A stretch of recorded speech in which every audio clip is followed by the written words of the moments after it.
देख, तो जब तुम लोग क्लास 10th में थे तब तक तुम लोग ये पढ़ते थे, फर्स्ट यूनिट रियल नंबर्स, याद है ना? तो रियल नंबर को डिफाइन कैसे करते थे? ऐसा कोई भी नंबर, ऐसा कोई भी नंबर जिसका अगर हम स्क्वायर करें तो हमें पॉजिटिव नंबर मिले, उस नंबर को हम क्या बोलते हैं? Real number. समझ में आया ये चीज? तो रियल वर्ड का अपोजिट मीनिंग क्या होता है? इमेजिनरी।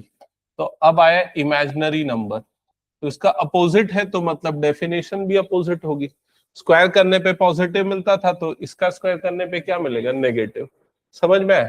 तो ऐसा नंबर, एनी नंबर जिसका स्क्वायर करने पे हमें नेगेटिव मिले, वो नंबर क्या होता है? Imaginary number. समझ में आ गया ये चीज? एक एग्जांपल के लिए, रूट के अंदर अगर मैं -1 लिख देता हूं और अगर मैं इसका स्क्वायर करता हूं, रूट-1 का स्क्वायर करता हूं, तो रूट और स्क्वायर कट जाएगा तो क्या बच जाएगा? -1। तो ये नंबर क्या हो गया? Imaginary number. क्या ये क्लियर हो गया? तो इन शॉर्ट इसको हम आयोटा से डिनोट करते हैं, आई सिंबॉलिक फॉर्म है, आयोटा बोलते हैं। ये क्लियर हो गया? अब अगर मान के चलो रूट के अंदर में आपको दिख जाए -4, ऐसा दिख जाए, तो आप इसको क्या लिख सकते हो? तो -1 इंटू 2 ऐसा लिख सकते हो ना? तो 2 बाहर निकल गया, 2√-1, या फिर इसको हम क्या लिख सकते हैं? 2i। क्या ये समझ में आ गया? तो ऐसे नंबर को हम बोलते हैं इमेजिनरी नंबर। ओके, आगे बढ़ते हैं नेक्स्ट। अब आते हैं नए नंबर पे, जिसको बोलते हैं हम कॉम्प्लेक्स नंबर। तो कॉम्प्लेक्स नंबर जो होता है वो इन दोनों से मिलकर के बना होता है, रियल नंबर और इमेजिनरी नंबर को। क्या ये क्लियर हो गया? जैसे फॉर एग्जांपल मैंने 7 लिया, तो 7 एक रियल नंबर है, और यहां से मैंने 2i लिया और दोनों को ऐड कर दिया, तो क्या हुआ? 7 + 2i। तो इस नंबर को हम क्या बोलेंगे? Complex number. कॉम्प्लेक्स नंबर को जनरली डिनोट करते हैं z से, तो z ये कॉम्प्लेक्स नंबर है। कॉम्प्लेक्स नंबर, कॉम्प्लेक्स नंबर में ये रियल है जिसको हम बोलते हैं रियल पार्ट, और ये इमेजिनरी है जिसको हम बोलते हैं इमेजिनरी पार्ट। क्या ये समझ में आ गया? बताओ।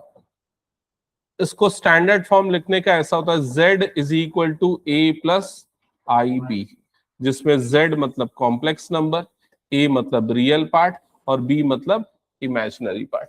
क्या यहां तक की सारी चीजें समझ में आ गई? ठीक है, कुछ नोट करना है तो जल्दी से नोट करो, 30 सेकेंड, 1 मिनट, उससे ज्यादा समय नहीं दूंगा।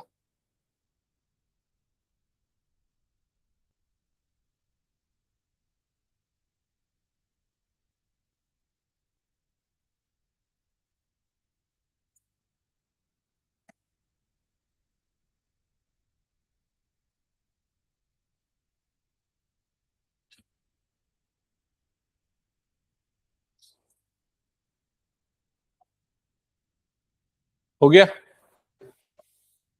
हम्म,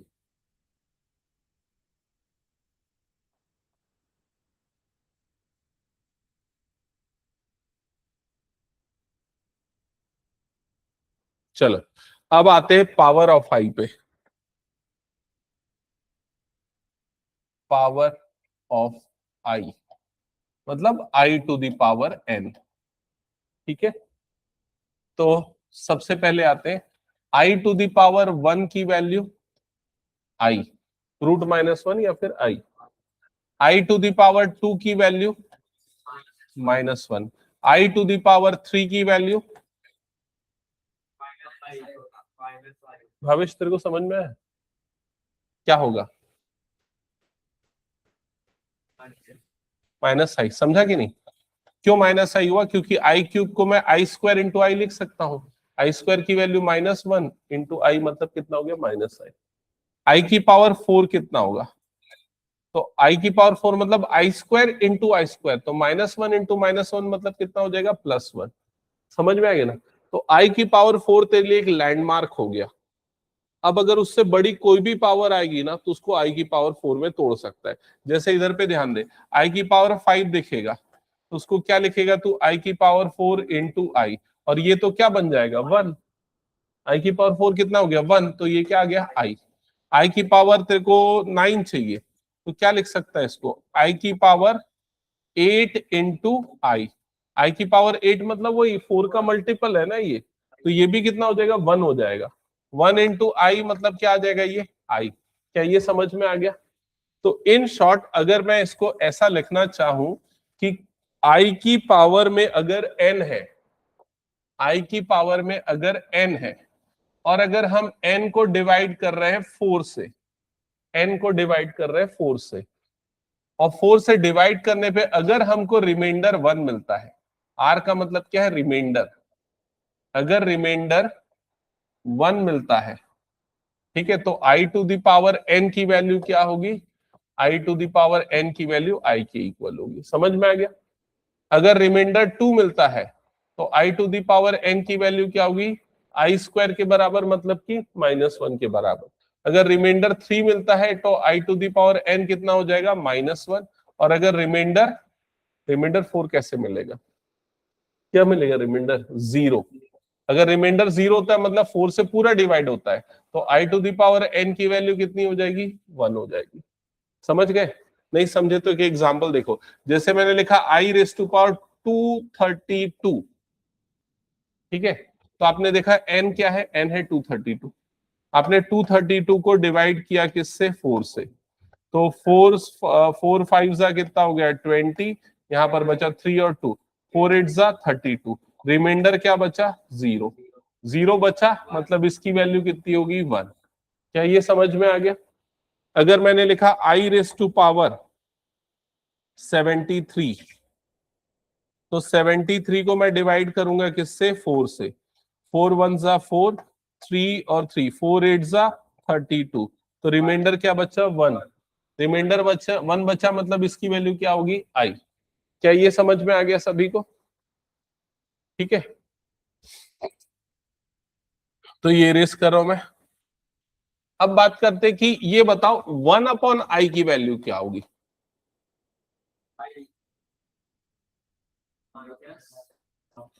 तो कभी भी ऐसा अपॉन में आज आई आ जाए ना तो उसको रैशनलाइज कर लो। रैशनलाइज करने के लिए आपके पास दो ऑप्शन है, या तो आई से ऊपर नीचे मल्टीप्लाई कर दो, तो ऊपर में क्या बन जाएगा आई और नीचे में क्या हो जाएगा आई स्क्वायर। फिर आई स्क्वायर की वैल्यू कितनी होती है -1, तो ये आई अपॉन क्या आ गया -1। अब भाई -1 को ऊपर भेज दो तो क्या हो जाएगा ये -i। क्या ये समझ में आ गया? अगर कोई पूछता है कि ये बताओ 1/i रेस टू पावर 9 की वैल्यू क्या होगी, तो सबसे पहले 9 को अगर मैं डिवाइड करता हूं 4 से तो रिमाइंडर क्या बचेगा 1, रिमाइंडर 1 मतलब ये 1/i बन जाएगा। समझ में आ गया ये चीज? और फिर वापस वही चीज प्रोसेस। क्या ये क्लियर हो गया? अगर मैं पूछता हूं कि ये बताओ 1/i टू द पावर 19 की वैल्यू क्या होगी, तो अब एक स्टैंडर्ड रूल नहीं है, अपना दिमाग लगाओ। अगर मान लो ऊपर और नीचे मैं मल्टीप्लाई कर दूं आई का, तो नीचे क्या बन जाएगा आई की पावर 20 और ऊपर क्या हो जाएगा आई की पावर 20, तो 20 जो है 4 से पूरा डिवाइड होता है ना, तो इसकी वैल्यू कितनी हो जाएगी 1, तो सीधे सीधे आप आंसर क्या लिख दोगे आई।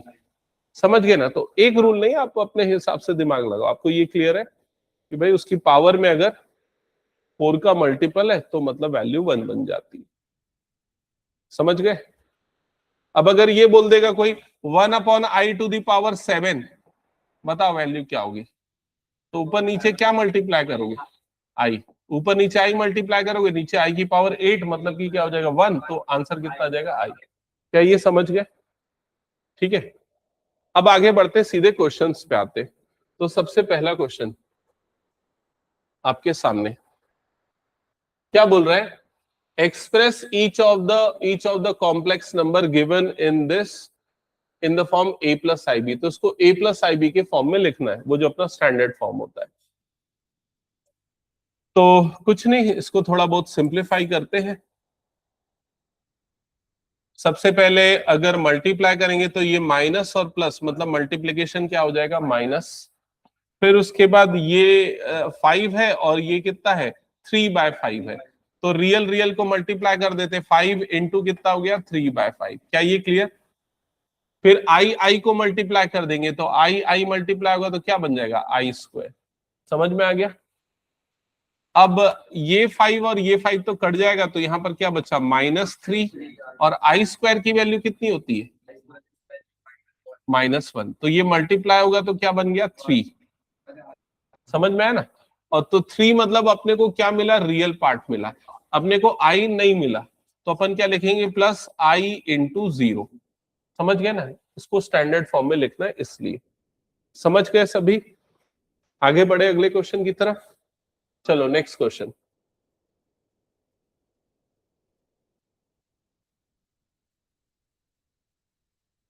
अब देखो आई की पावर 9, तो इसको अलग सॉल्व करते हैं, तो भाई 9 को 4 से डिवाइड करूंगा तो रिमाइंडर क्या बचेगा 1, तो ये आई बन जाएगा, या आई की पावर 1 या आई बोल दो। और इसको अगर मैं 4 से डिवाइड करूंगा तो 4 4 सा कितना होता है 16, मतलब ये आई की पावर 3 जैसा बन गया। समझ गए ना ये चीज? आई की पावर 3 बन गया, और आई की पावर 3 कितना होता है बताओ, -i। तो plus I minus I cut गया, मतलब क्या बच गया 0, तो इसका आंसर आएगा 0 + 0i। हो गया सबका? Next question. इसको सॉल्व करने के लिए क्या ट्रिक लगाओगे? सबसे पहले ये पावर में जो नेगेटिव है उसको पॉजिटिव बनाने के लिए नीचे डाल देना।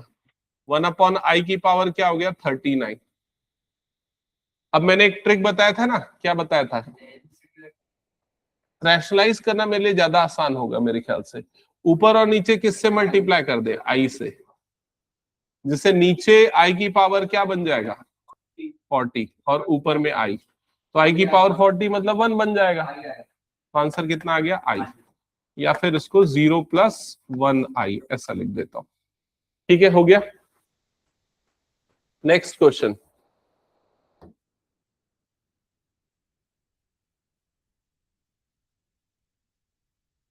तो अभी यहां पर अपन ब्रैकेट खोलेंगे, तो 3 इससे मल्टीप्लाई होगा, 3 7 सा 21, ये इससे मल्टीप्लाई होगा तो +21i, फिर ये दोनों मल्टीप्लाई होगा तो +7i, प्लस ये इससे मल्टीप्लाई होगा तो वेरी गुड 7i²। क्या यहां तक समझ में आ गया? अब ये 21 तो ठीक है, ये दोनों ऐड हो जाएगा, पहला बीच वाला दोनों, तो ये क्या हो जाएगा 28i, प्लस ये वाले का क्या होगा बताओ 7 इंटू -1, मतलब वो क्या बन गया -7, तो 21 + 28i, और इधर पे -7। तो अब रियल रियल वाला सिंप्लीफिकेशन कर लो, तो 21 से 7 माइनस हो जाएगा, तो क्या बचेगा 14, 14 + 28i, ये आ जाएगा इसका स्टैंडर्ड फॉर्म। हो गया सबका? हटा दो फिर इसको भी। चलो नेक्स्ट। एकदम वही काम करना है जो पिछले में किया, ऊपर मत देखना, क्वेश्चन बस नोट करो, स्टार्ट करो। सॉल्यूशन के लिए ऊपर मत देखना, अगर नहीं बनेगा तो ही देखना।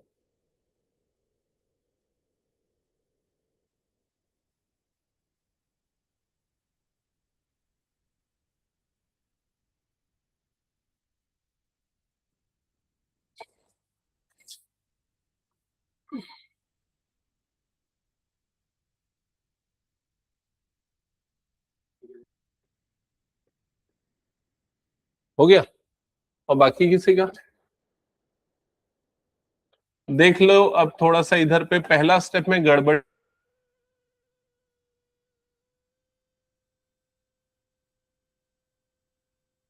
+1 ये दोनों ऐड होके क्या बन गया 2, वेरी गुड, और ये हो जाएगा -7i। क्या ये क्लियर हो गया? चलो नेक्स्ट क्वेश्चन।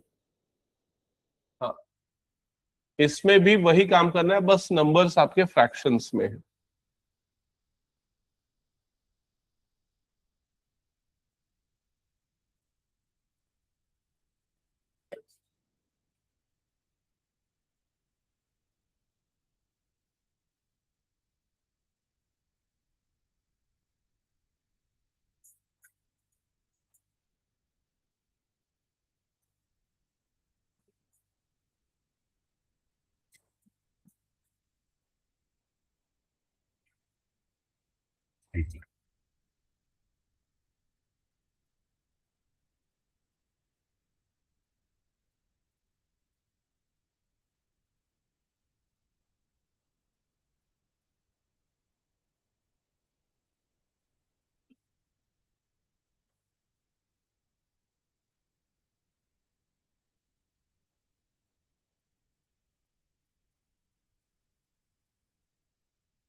जिसका आंसर है एक बार चेक करो।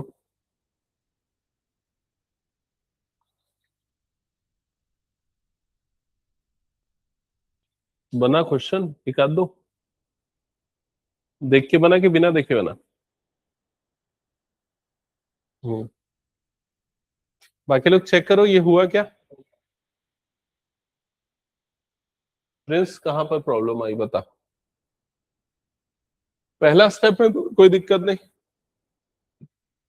1/5 -4 को एक साथ किया, रियल रियल, इमेजिनरी इमेजिनरी को एक साथ किया, इमेजिनरी वाले में से आई को निकाल दिया, और फिर क्या है यार, वो फ्रैक्शन वाला पार्ट है ना। भावेश हो गया, हटा दूं?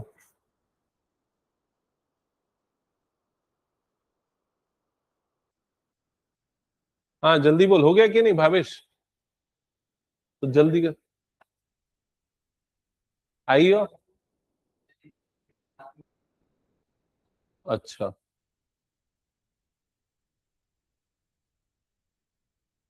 अभी समझ में आ गया ना, कोई दिक्कत तो नहीं? ये फाइनल आंसर नोट कर ले एक बार एक जगह पे, और जगह छोड़ ले, उसको सिंप्लीफाई करके यहां तक लाना बाद में, ठीक है? हटा दूं?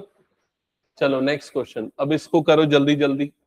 और अगर ये अलजेब्रा में प्रॉब्लम जाती है एडिशन सब्सट्रैक्शन फ्रैक्शन में, तो इधर देख लेना मैं कैसे करता हूं।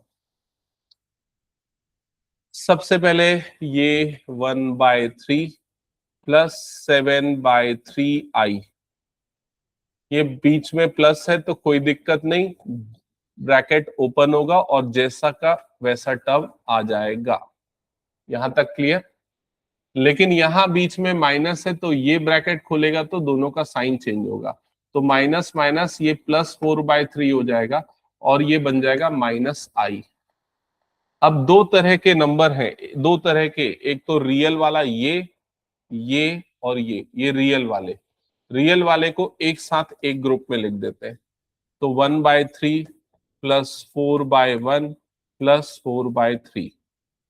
फिर दूसरा ग्रुप इमेजिनरी वाला हो गया, जिनको मैं ट्रिपल लाइन से, ये वाला और ये वाला, इन तीनों को एक ग्रुप में लिख देते हैं, तो +7/3i +1/3i और ये -i, इनका एक ग्रुप बन गया। यहां तीनों का एलसीएम कितना आ जाएगा? 3। ये आ जाएगा 1 + 3 4 कितना हो जाएगा? 12 प्लस ये आ गया 4। किसी को कोई डाउट इस स्टेप में तो पूछ लेना। प्लस इन सब में से भी आई कॉमन निकाल लेता हूं, क्या हो जाएगा? 7/3 + 1/3 -1 या -1/1, ठीक है? अगर हो गया तो नेक्स्ट चालू करते जा, है बुक यहां तक? बाकी सबको क्लियर? चेक कर लो। तो इन सबको ऐड करोगे, you'll get 17/3 प्लस यहाँ एलसीएम आ गया 3, तो ये हो जाएगा 7 + 1 और ये -3, ब्रैकेट क्लोज, और इधर पे आ गया आई, सो 17/3 प्लस ये कितना हो जाएगा? 8 - 3 मतलब 5, तो +5/3i। That's it. आया क्या बताओ जल्दी से? यही आया आंसर? हटा दो फिर इसको मैं। चलो नेक्स्ट क्वेश्चन। अब ये वाला क्वेश्चन जब आया तब हमने इसका फॉर्मूला तो पढ़ा नहीं है, a-b⁴ का, लेकिन आप इसको ऐसा तो लिख सकते हो ना, 1 - i का होल स्क्वायर और इस पूरे का होल स्क्वायर। समझ में आया ना ये चीज? लॉज ऑफ एक्सपोनेंट से पावर मल्टीप्लाई होके वही बन जाएगा। अब अंदर वाले में a - b का होल स्क्वायर लगाना, अंदर वाले में a - b का होल स्क्वायर का फॉर्मूला लगाना, तो a² + b² -2ab वाला, तो ये क्या हो जाएगा? a² + b² -2 × a × b, ठीक है? यहां तक ओके।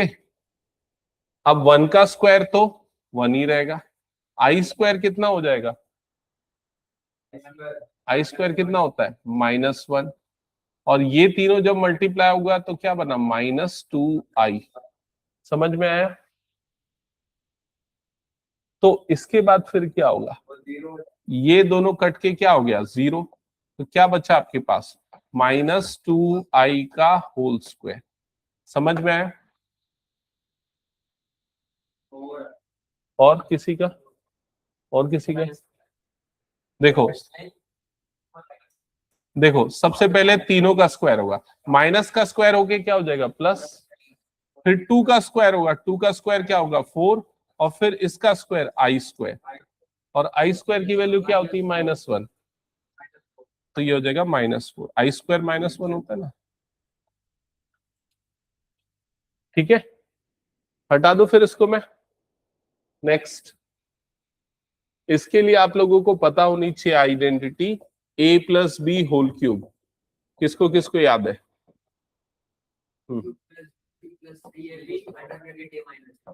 ओके, मैं ना इसका दूसरा वाला फॉर्म यूज करूंगा, a³ + 3a²b।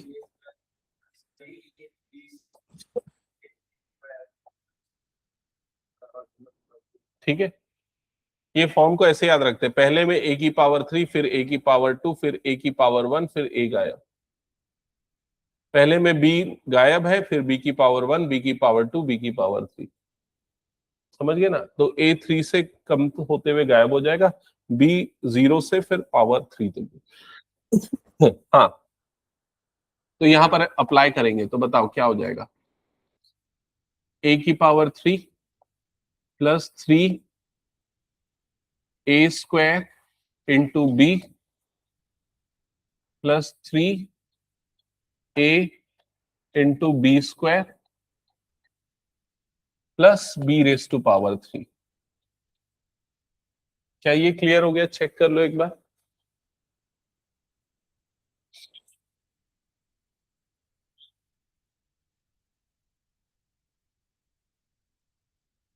अब 1/3 की पावर 3 कितना हो जाता है? ये 1/27 प्लस ये 3 इंटू 1/9 इंटू 3i। ठीक है, plus 3 into 1/3 into 9i² plus 3 की पावर 3 कितना होता है? 27 i की पावर 3। चेक करते चलना एक एक स्टेप। 1/27 will remain same. ये 3 3 9 और ये 3 और ये 3 कट जाएगा, सो विल गेट +i।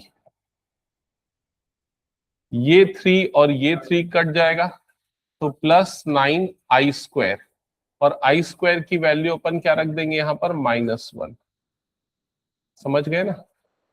तो i² की जगह पे अपन ने रख दिया -1 प्लस 27। i³ की वैल्यू क्या रखेंगे? i³ की वैल्यू -i। i³ की जगह पे अपन ने रख दिया -i। क्या ये क्लियर हो गया? चेक कर लो एक बार। सो 1/27 + i -9 -27i, ये आ गया एक्सप्रेशन।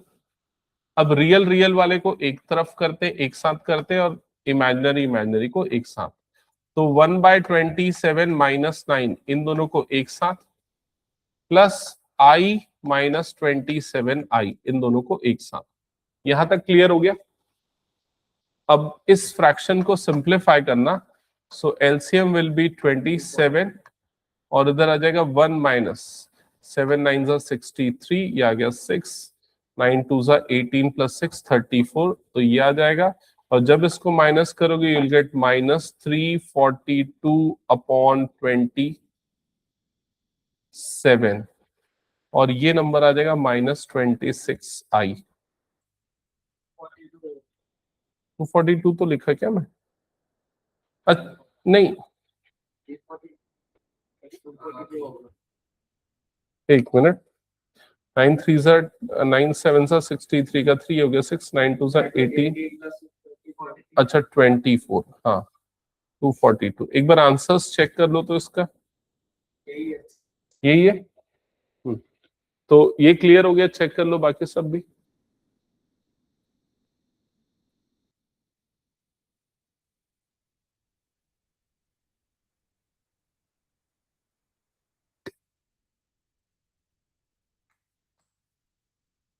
यार एक चीज मैं ये बताना भूल गया, मंडे से ना 4:30 बजे करना पड़ेगा टाइमिंग अपने को, ठीक है। जो ये वाला टाइमिंग होता है ना जिस दिन मैथ्स होता है, तो 4:15 की जगह 4:30 को रहेगा आपसे हमेशा, 4:30 to 5:30 ये वाला टाइमिंग पे, ठीक है। मतलब 15 मिनट आगे शिफ्ट हो गया इन शॉर्ट, मेरा कॉलेज टाइमिंग बढ़ गया एक्चुअली, इसलिए 1-2 महीने की बात है, फिर वापस से वो शेड्यूल हो जाएगा आफ्टर दिवाली, फिर वो सेम कर। ये वाला देखो, तुम लोगों ने कभी ऐसा प्रॉब्लम फेस नहीं किया होगा कि ये दोनों में नेगेटिव आ जाए। मतलब ये वाला फॉर्मूला कभी देखा है क्या, -a - b होल क्यूब, नहीं देखा है? कैसे इसको सब, या कभी ऐसा आ जाए -a - b का होल स्क्वायर, इसको कैसे करेंगे, इसको कैसे करेंगे? तो एकदम सिंपल सा लॉजिक है, समझ लो।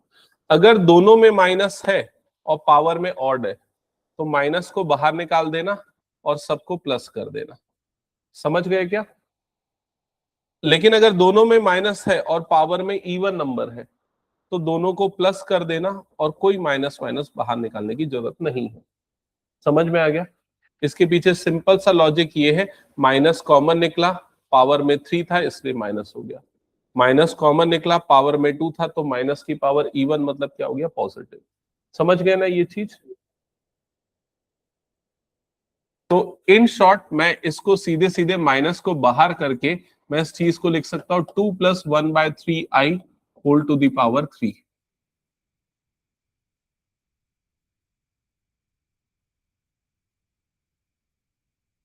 आइडेंटिटी अप्लाई करूंगा तो ये minus as it is a + b whole cube लगेगा, अभी हमने अप्लाई किया था a³ + 3a² b + 3ab² + b³ मतलब 1/3i का होल क्यूब, ऐसा हो जाएगा, ब्रैकेट क्लोज। प्रणव तुम लोगों की क्लास में भी ये बताना है मेरे को, हाँ ये बताना रहेगा, याद दिलाना मेरे को तो सारे बच्चों को। माइनस अंडर ब्रैकेट 2 का क्यूब कितना हो जाएगा 8, प्लस इधर पे ना देखो एक चीज थोड़ा सा ध्यान रखना, मैं अभी कर रहा हूं और तुम लोगों को बता भी रहा हूं। जैसे यहां पर इस 3 और इस 3 को मैं डायरेक्टली काट सकता हूं, लेकिन इस 3 और इस 3 को डायरेक्टली नहीं काट सकता, क्योंकि यहां पर क्या लगा हुआ उसके ऊपर होल स्क्वायर। समझ गए ना? तो वो मत कर देना कभी। तो ये थ्री कट गया, तो 2² मतलब कितना हो गया 4, तो ये क्या बन गया 4i। लेकिन यहां पर इसको अपन डायरेक्ट नहीं काटेंगे, 3 × 2 × 1/9 इंटू ये हो गया i², और प्लस इधर पे पावर 3 है मतलब 1/27 हो जाएगा, इंटू आई की पावर 3 हो जाएगा। ओके डन, यहां तक की चीजें क्लियर। माइनस बाहर निकला 8 + 4i, अब इधर पे 3 × 1 = 3 × 3 = 3 × 3 = 9, ये कट जाएगा, तो ये हो जाएगा +2/3, और i² की वैल्यू कितनी हो जाती है -1, i³ की वैल्यू कितनी होती है -i, तो हो जाएगा +1/27, और इधर पे हो गया -i। यहां तक की चीजें आई होप क्लियर हो गई होगी। फिर एक काम करते हैं, ब्रैकेट ओपन कर देते हैं सीधे सीधे, तो माइनस इधर जाएगा तो ये -8 बन जाएगा, ये -4i बन जाएगा, ये माइनस और ये माइनस इसको पॉजिटिव बना देगा, मतलब +2/3 का +2/3, ये माइनस और ये माइनस इसको भी पॉजिटिव बना देगा, तो +1/27i बन जाएगा। यहां तक समझ में आ गया? चेक कर लो एक बार।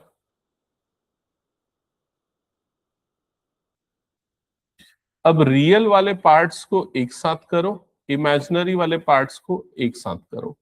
तो यहां पर मैंने -8 + 2/3 इसको अलग किया और एक ब्रैकेट के अंदर लिख दिया, और इमेजिनरी वाले पार्ट्स को एक साथ किया, मतलब -4i और +1/27i, और उसको ब्रैकेट के अंदर कर दिया।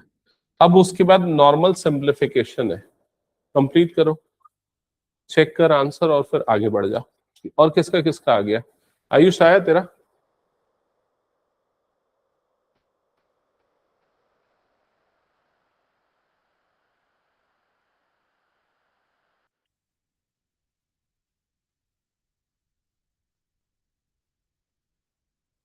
एलसीएम आएगा 3, 8 3 24, सो -24 + 2 ब्रैकेट क्लोज, और प्लस इनमें से पहले मैं आई को बाहर निकाल लेता हूं, यह आ जाएगा -4 + 1/27, ठीक है। तो यह आ जाएगा -22/3 प्लस, हाँ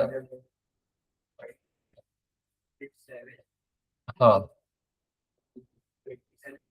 ठीक है, करेक्ट है। तो -22/3 -107/27i, ये आएगा फाइनल आंसर।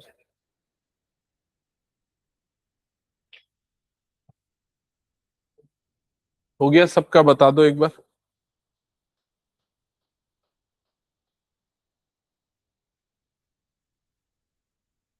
हटा दूं फिर इसको मैं? चलो आगे बढ़ते हैं नेक्स्ट। अब थोड़ा सा पैटर्न चेंज होगा, कुछ चीजें मैं बता देता हूं, सुनते जाओ यहां पर, ठीक है। तुम लोग ये वर्ड का मतलब, ये वर्ड सुने हो कि नहीं? मल्टीप्लिकेटिव इनवर्स, नॉर्मल अलजेब्रा में भी सुने हो क्या? जैसे कि 7 को किससे मल्टीप्लाई करूं कि 1 मिल जाए?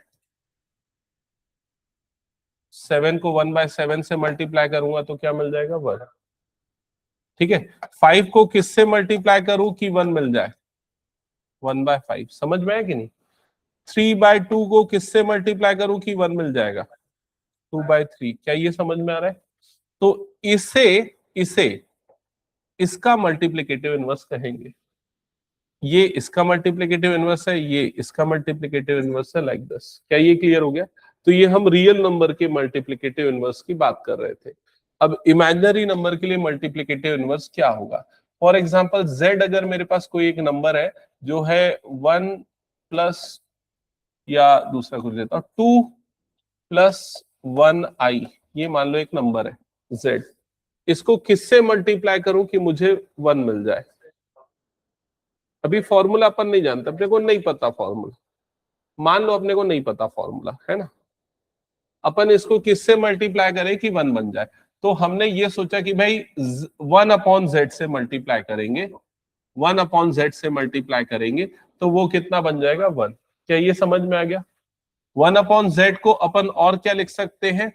z की पावर -1, ऐसा लिख सकते हैं। तो इसी को अपन इसका क्या बोलेंगे? Multiplicative inverse. क्लियर? अब ये निकलेगा कैसे? तो सिंपल वही तरीका, 1/z मतलब क्या हो गया? 1/2 + i। क्या ये समझ में आ गया? ये किया मैंने, z की वैल्यू डाल दी, ठीक है। अब इसको अपन कर लेते हैं रैशनलाइज। तो रैशनलाइज करने के लिए किससे मल्टीप्लाई करना पड़ेगा? 2 - i से नीचे और ऊपर दोनों तरफ, ठीक है।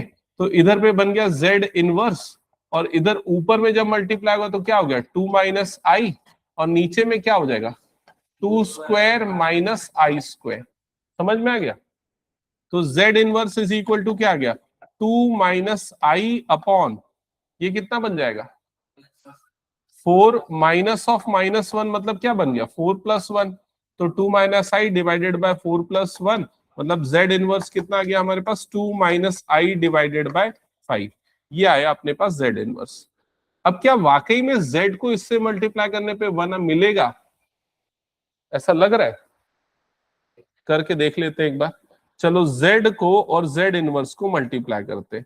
तो z की जगह पे आया 2 + i, z इनवर्स की जगह पे क्या आया? 2 - i अपॉन 5, ऐसे ही हुआ। अब देखो ऊपर में आइडेंटिटी लगेगी जब दोनों मल्टीप्लाई होगा, कौन सी? a² - b², ऐसी हो जाएगा। अपॉन में क्या आ गया? 5। तो ये हो गया 4 - (-1) मतलब क्या हो जाएगा? +1। समझ गए ना? तो 5/5 कट के क्या मिला? 1। क्या ये समझ में आया? तो मल्टीप्लिकेटिव इनवर्स तुम लोगों को समझ में आ गया कैसे निकालते हैं? अब क्या है, कई बुक्स में, इनफैक्ट एनसीईआरटी में भी एक चीज बताया उसने कि मल्टीप्लिकेटिव इनवर्स निकालने के लिए हम एक फॉर्मूला यूज करेंगे, और वो फॉर्मूला क्या है, उसके लिए हम दो नई चीजें सीखेंगे, जिसमें एक है modulus, modulus of complex number. ठीक है, तो मॉडुलस ऑफ कॉम्प्लेक्स नंबर जो होता है ना, जैसे मान लो कॉम्प्लेक्स नंबर है z equal to a plus IB, तो उसके मॉडुलस को मॉड z से डिनोट करते हैं, और उसका सीधा सीधा फॉर्मूला होता है रूट के अंदर रियल पार्ट का स्क्वायर प्लस इमेजिनरी पार्ट का स्क्वायर। ये ध्यान रखना, यहां आई की स्क्वायरिंग नहीं करना है, सिर्फ किसका? ए का स्क्वायर और बी का स्क्वायर। क्या ये समझ में आ गया? इसको अपन बोलते हैं मॉडुलस। Okay, done. ठीक है, फिर उसके बाद दूसरी चीज आपको पढ़ना है कॉन्जुगेट। कॉन्जुगेट, कॉन्जुगेट जो होता है उसको अपन इससे डिनोट करते हैं, z ऊपर में एक बार लगाते हैं, इसको कॉन्जुगेट बोलते हैं। तो कैसे निकलता है? अगर मान लो z है a प्लस IB, तो z कॉन्जुगेट जो होगा वो क्या होगा? a minus IB। सिंपल सा मेथड है, जो भी i का कोफिशिएंट है उसका साइन बदल देना, a का कुछ भी रहे वही रहेगा। जैसे अगर एक एग्जांपल के लिए z is equal to 3-4i है, तो उसका जो कॉन्जुगेट होगा वो क्या हो जाएगा? 3+4i। और अगर मान ले ये जो बोल रहा है z इज इक्वल टू मान ले -3-4i है, तो z कॉन्जुगेट क्या रहेगा? -3+4i। सीधी सी बात है, सिर्फ और सिर्फ इमेजिनरी पार्ट का ही साइन बदलना है। अगर मान लो z is equal to -7i होता, तो z कॉन्जुगेट क्या होता? +7i। अगर मान लो z इज इक्वल टू 3, बस इतना होता, तो z कॉन्जुगेट क्या रहता? तो 3 का 3 ही रहता, क्योंकि उसमें इमेजिनरी पार्ट है नहीं। सिंपल रूल है, इमेजिनरी पार्ट का कोफिशिएंट का साइन बदल देना है। समझ में आ गया? तो इन दोनों को यूज करके, इन दोनों को यूज करके, किसको? कॉन्जुगेट को यूज करके और मॉडुलस को अच्छा, मॉडुलस का स्क्वायर कितना होगा बताओ तो? मॉड z का स्क्वायर कर दूंगा तो वो कितना जाएगा? a square plus B square. तो इन दोनों को यूज करके मैं इसका इनवर्स निकाल सकता हूं। तो इनवर्स निकालने का फॉर्मूला बन जाएगा, फॉर्मूला होगा z inverse is equal to z conjugate upon mod z square. ये फॉर्मूला बन जाएगा। कैसे हुआ? चलो कैसे काम करता है उसी एग्जांपल से समझ करके देखते हैं। तो मैंने क्या लिया था एग्जांपल में? अभी वाला एग्जांपल क्या लिया था? z is equal to 2+i, ये लिया था मैंने। सबसे पहले z कॉन्जुगेट बताओ क्या हो जाएगा इसका? 2-i। फिर बताओ मॉड z कैसे निकलेगा? मॉड z √2² प्लस, बोल किसका स्क्वायर? जो i का कोफिशिएंट है ना उसका स्क्वायर। तो i का कोफिशिएंट क्या है? 1, तो क्या आएगा? 1। यहाँ i नहीं लेना है, समझ गए ना? तो मॉड z कितना आ जाएगा? √5 ऐसे आएगा। और मॉड z का स्क्वायर कितना आ जाएगा? ये 5। तो ये चीज और ये चीज दोनों मिल गई अपने को। अब फॉर्मूले में रख देते हैं। तो z inverse is equal to क्या हो जाएगा? 2 - i डिवाइडेड बाय 5। देखो हम लोगों ने यही निकाला था। समझ में आ गया क्या? तो ये फॉर्मूला है कॉन्जुगेट और मॉडुलस का, तो इसको नोट डाउन कर लो, और मेरे ख्याल से समझ में आ गया होगा आप लोगों को। क्या हो गया? पूरा हो गया? एग्जांपल्स बना, ऐसा रुकना नहीं है। तो बहुत वैसे भी कोई बहुत पढ़ाई करता नहीं, इतना धीरे धीरे सॉल्व करता है। जितना काम तू किया ना इतने देर में, वो मुश्किल से 15 मिनट 10 मिनट का काम है यार।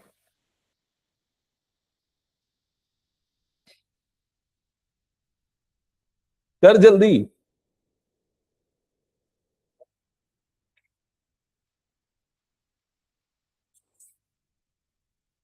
हो गया क्या? बताओ जल्दी।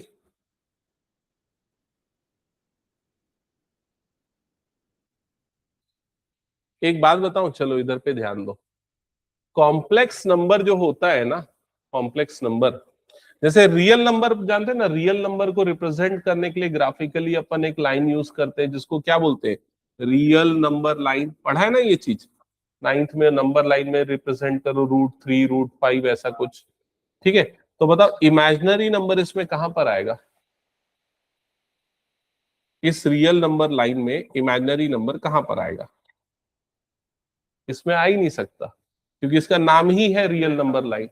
तो इमेजिनरी नंबर के लिए एक नई लाइन बनेगी, वो नई लाइन क्या होगी, इसके परपेंडिकुलर होगी। समझ में आ रहा है कि नहीं? तो ये रियल नंबर लाइन है और ये इमेजिनरी नंबर लाइन है। ठीक है, अब बताओ कॉम्प्लेक्स नंबर कहां बनेगा, रियल इधर बनेगा इमेजिनरी इधर बनेगा, तो कॉम्प्लेक्स किधर बनेगा? कॉम्प्लेक्स ये पूरे प्लेन में है। समझ में आ रहा है कि नहीं? जैसे अगर मैंने बोला कि भाई 3 कहां पर आएगा, तो आप बोलोगे 1 2 और 3, 3 यहां पर आएगा।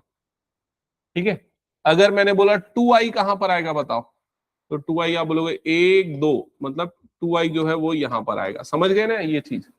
अगर मैं बोलूंगा 3 + 2i कहां पर आएगा, तो 3 + 2i मतलब ये वाला पॉइंट। क्या ये समझ में आया? 3 + 2i का मतलब ये होता है। इसलिए कई बार कई बुक में ना इसको ऐसे भी लिखता है, z = x + iy, a + ib की जगह x + iy, ये भी यूज कर देता है। क्यों ये यूज क्यों किया? क्योंकि इसका मतलब है ये वाले पॉइंट का x कोऑर्डिनेट क्या है 3 और उसका y कोऑर्डिनेट क्या है 2। समझ में आया क्या ये चीज? बताओ, a और b की वैल्यू 3 और 2। फिर अभी तुम लोगों ने ये निकाला ना, मॉडुलस निकाला कि नहीं? मॉडुलस निकालना सीखा कि नहीं? क्या है मॉडुलस का फॉर्मूला? √a² + b²। अच्छा बताओ, अगर मैं इसमें निकालता हूँ √a² + b², तो एक्चुअली क्या देगा वो? ओरिजिन से उसका डिस्टेंस। डिस्टेंस फॉर्मूला लगाओ, ओरिजिन से क्या होता है 3 - 0 का होल स्क्वायर प्लस 2 - 0, तो वही तो बना कि नहीं? तो मॉडुलस का मतलब क्या है? मॉडुलस का मतलब है उस कॉम्प्लेक्स नंबर का ओरिजिन से डिस्टेंस। वही डिस्टेंस फॉर्मूला से कॉन्जुगेट वो मॉडुलस बना है। क्या ये क्लियर हो गया? और इसी मॉडुलस को अपन वेक्टर में क्या बोल देते हैं? मैग्नीट्यूड। यही चीज मैग्नीट्यूड है। क्या ये क्लियर हुआ कि नहीं बताओ? ठीक है, हटा दो फिर इसको मैं। चलो नेक्स्ट आगे बढ़ते हैं। हाँ, तो अब आपको इसका क्या निकालना है? Multiplicative inverse. तो सबसे पहले अपन इसको z से डिनोट करेंगे। z = हो गया 4 - 3i। समझ में आ गया? अब क्या क्या स्टेप है मल्टीप्लीकेटिव इनवर्स निकालने का? फॉर्मूला क्या है? z inverse = z conjugate upon mod z²। यही है फॉर्मूला। तो बताओ z कॉन्जुगेट क्या हो जाएगा? अभी बताया था थोड़ी देर पहले, 4 + 3i। तो इसको अपन मार्क करके रखते हैं, यूज करेंगे भाई। फिर मॉड z का फॉर्मूला क्या बताया था? √ हाँ, तो 4 का स्क्वायर प्लस प्लस किसका स्क्वायर आएगा? 3 का लिखना चाहिए कि -3 का लिखना चाहिए? तो वैसे तो लिखना कायदे से -3 का स्क्वायर लिख चाहिए, लेकिन फर्क नहीं पड़ेगा क्योंकि स्क्वायरिंग करने पे वो पॉजिटिव ही हो जाएगा। तो मॉड z क्या हो जाएगा? √16 + 9। सो मॉड z कितना हो जाएगा? √25। और 25 का रूट कितना होता है? 5। तो मॉड z की वैल्यू आपको मिल गई 5। ठीक है, हाँ तो अब गलत किया है तूने आयुष। हाँ, तो फॉर्मूले में क्या है? z इनवर्स z कॉन्जुगेट मतलब 4 + 3i divided by mod z का स्क्वायर। 4 + 3i divided bye 25। आप इसको एक्चुअल में हाँ जैसे ये बोल रहे अलग अलग लिखना प्रेफर कर सकते हो। 4/25 + 3/25i। हाँ, ये रियल पार्ट अलग किया अपन ने, ये इमेजिनरी पार्ट अलग किया, ऐसा कर देना चाहिए। समझ गए क्या सभी? बताओ, हटा दो इसको मैं। चलो नेक्स्ट क्वेश्चन। कुछ बच गया क्या भावेश? कर लिया पूरा यहां तक? क्यों नहीं किया? जल्दी कर। और बाकी लोग नेक्स्ट क्वेश्चन चालू करो।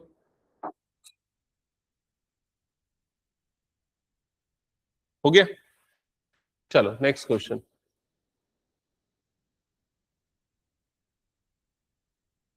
तो z = √5 + 3i। सबसे पहला स्टेप z कॉन्जुगेट, बोलो जल्दी, √5 - 3i। फिर मॉड z का प्रोसेस बताओ क्या होगा, √ओवर √5 का स्क्वायर प्लस 3 का स्क्वायर। अच्छा ये बताओ तो कि z का मैग्नीट्यूड और उसके कॉन्जुगेट का मैग्नीट्यूड सेम होगा क्या? हाँ, हमेशा सेम होगा। मैं उसको क्या बोल, मॉडुलस बोलना चाहिए, मैग्नीट्यूड होगा। मॉडुलस क्या होगा, हमेशा सेम होगा। ठीक है, तो इसको नोट करके एक जगह पे लिख लेना अपनी कॉपी के टॉप में। नोट करके क्या लिखना, mod z is equal to mod z conjugate. हाँ, तो मॉड z की वैल्यू अब बता दो कितनी आ जाएगी, √5 + 9, मतलब मॉड z की वैल्यू आ गई √14। और हाँ बस ठीक है, मॉड z √14 आया ना, और z कॉन्जुगेट इतना आया। अब अपने को चाहिए इसका इनवर्स, तो z इनवर्स का formula z conjugate upon mod z square. तो बस इस फॉर्मूले में डाल दो, z कॉन्जुगेट मतलब √5 - 3i divided by mod z का स्क्वायर मतलब √14 का स्क्वायर। तो z inverse is equal to √5 - 3i whole upon 14। Confirm कर लो, हो गया क्या? अगर कभी डाउट हो जाए तो क्या करना है पता है ना, मल्टीप्लाई करके चेक कर लेना कि इनवर्स सही निकला है कि नहीं। हटा दो ये क्वेश्चन, हाँ कुछ नोट करना है कर लो जल्दी। हो गया, नेक्स्ट क्वेश्चन।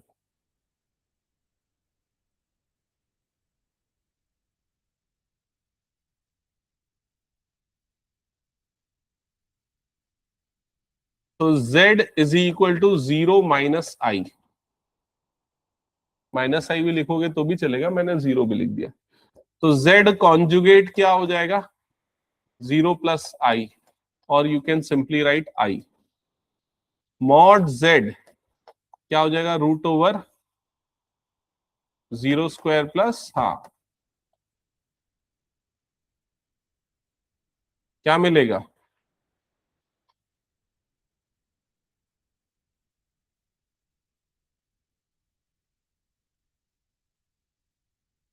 मॉड z की वैल्यू सबकी 1 आ गई, z कॉन्जुगेट तो निकाल ही लिया था।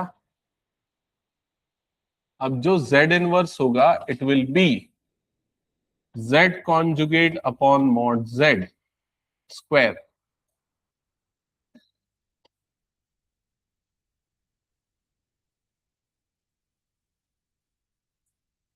i upon 1²। i आया क्या बताओ, i आया z इनवर्स। मल्टीप्लाई करके देखो 1 मिलेगा क्या, दोनों को मल्टीप्लाई करेंगे तो। तुम लोग का बन गया ये वाला क्वेश्चन, हाँ ये दोनों मल्टीप्लाई करेंगे तो 1 मिलेगा।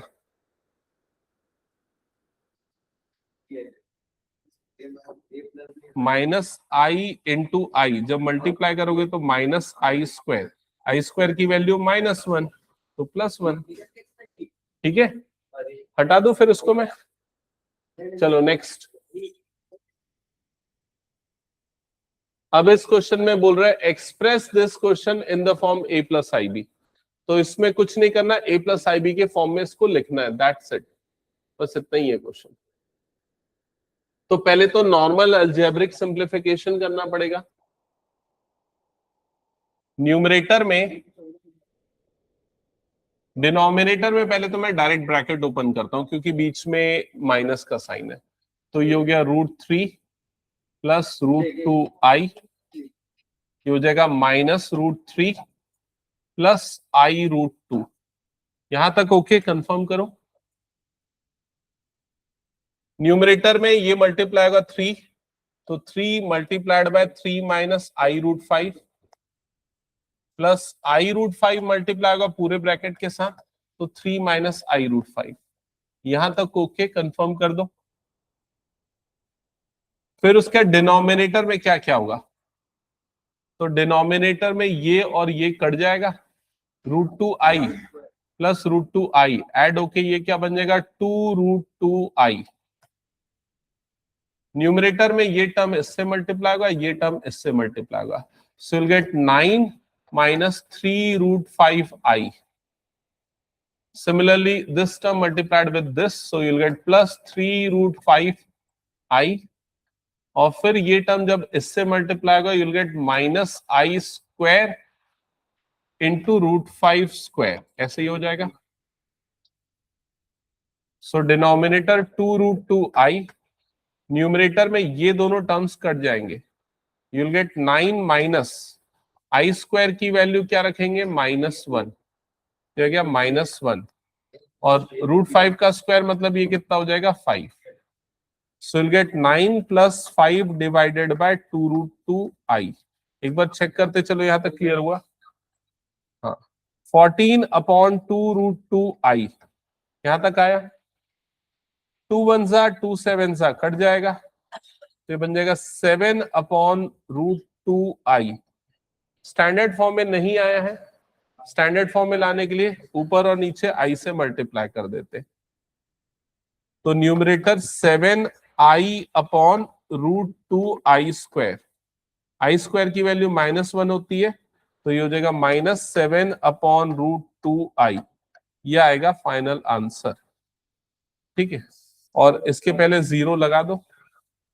ठीक है, और चाहो तो और ये √2 को भी रैशनलाइज कर सकते हो, बट रहने दो, चलेगा। कहां तक छोड़ा है बुक में आंसर? हाँ, वही √2 को भी रैशनल। तो ये था फर्स्ट एक्सरसाइज का लास्ट क्वेश्चन। अगली क्लास में हम करेंगे और कुछ एडिशनल क्वेश्चंस, मिसलेनियस। हाँ, मिसलेनियस, और इसके बीच में थोड़ा गैप है, और कुछ आने चाहिए एडिशनल क्वेश्चन, और कुछ प्रॉपर्टी आनी चाहिए।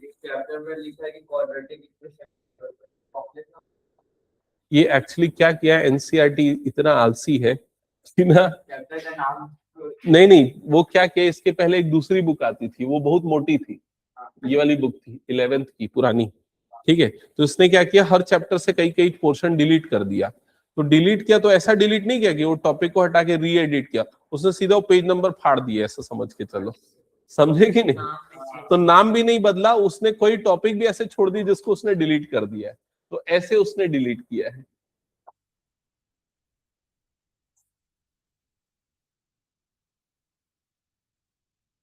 लेकिन हम एक आध दो देख लेंगे क्वाड्रेटिक इक्वेशन पे, कई स्कूल वाले पढ़ाते हैं। तुम लोग के स्कूल में कौन कौन पढ़ाता है, सर या मैडम? मैथ्स। तो अभी मैथ्स में कितना कितना पोर्शन हो गया? और तुम लोग के स्कूल में कितने हो गए? मतलब हम लोग स्लो चल रहे हैं क्या?